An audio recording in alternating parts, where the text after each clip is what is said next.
Fora TV. The world is thinking. 30 years ago, 20 years ago, we weren't nostalgic about 1968. 40 years on, somehow a great wave of nostalgia kind of erupts around it. Even, as I say, amongst young people for the 60s and 70s. I was really appalled when that terrible song got to number one about I wish I was a punk rocker with flowers in my hair, which I kind of, was this kind of internet revolution and became a big cult thing.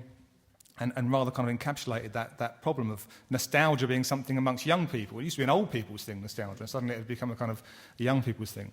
I also thought someone should have told that girl that if she was a punk rocker with flowers in her hair, she would have got beaten up twice. By the greasers for being a punk and by the punks for being a hippie.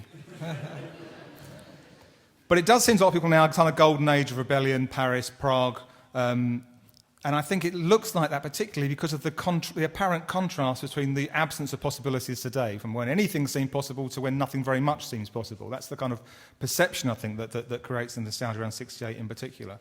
I think we should question that kind of dichotomy, that for me, 68 and 2008, we're looking at two sides of the same problem, the same political problem. We're talking about the sphere of politics, which is really the weakness of radical politics. There are two sides of the weakness of radical politics, both then and now.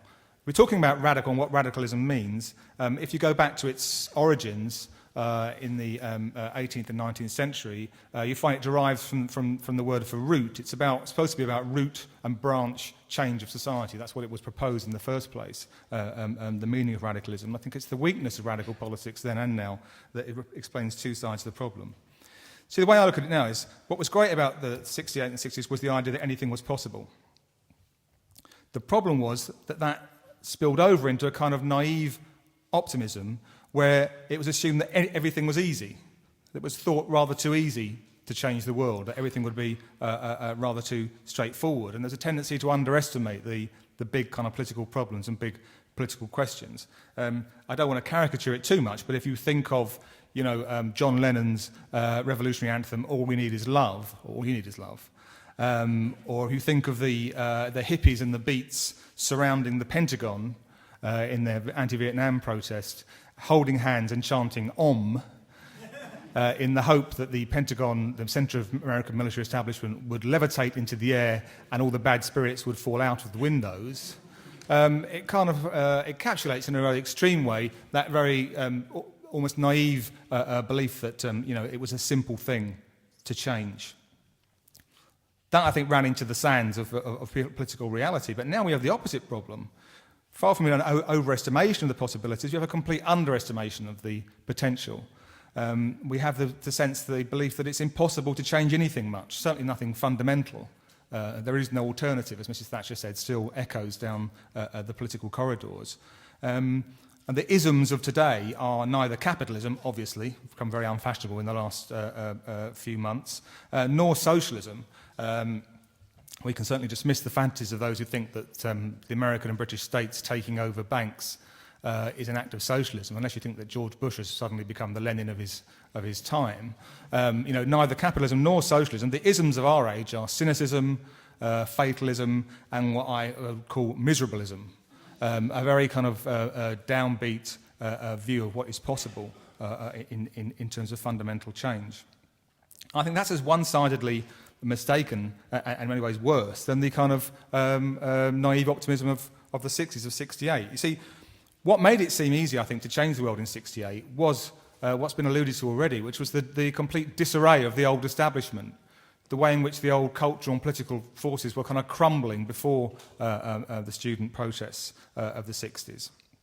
And today, by that criterion, we have a tremendously ripe opportunity for change, because you have an establishment, so-called, or a set of authorities that are in an almost complete state of chaos today, which I think the latest carrying with the BBC is a kind of example of. There's very rotten edifices, internally collapsing edifices, which are very ripe for some serious challenge. And what's more, we don't have institutions like the old Communist Party around anymore to try and hold everything back. which was their major contribution to 1968, is to do their best to screw it up and stop a revolution happening. Those institutions don't exist anymore either, to kind of hobble the idea of radicalism. And yet, despite that, we have this kind of very downbeat political mood amongst those who would consider themselves young political people as well as older political people.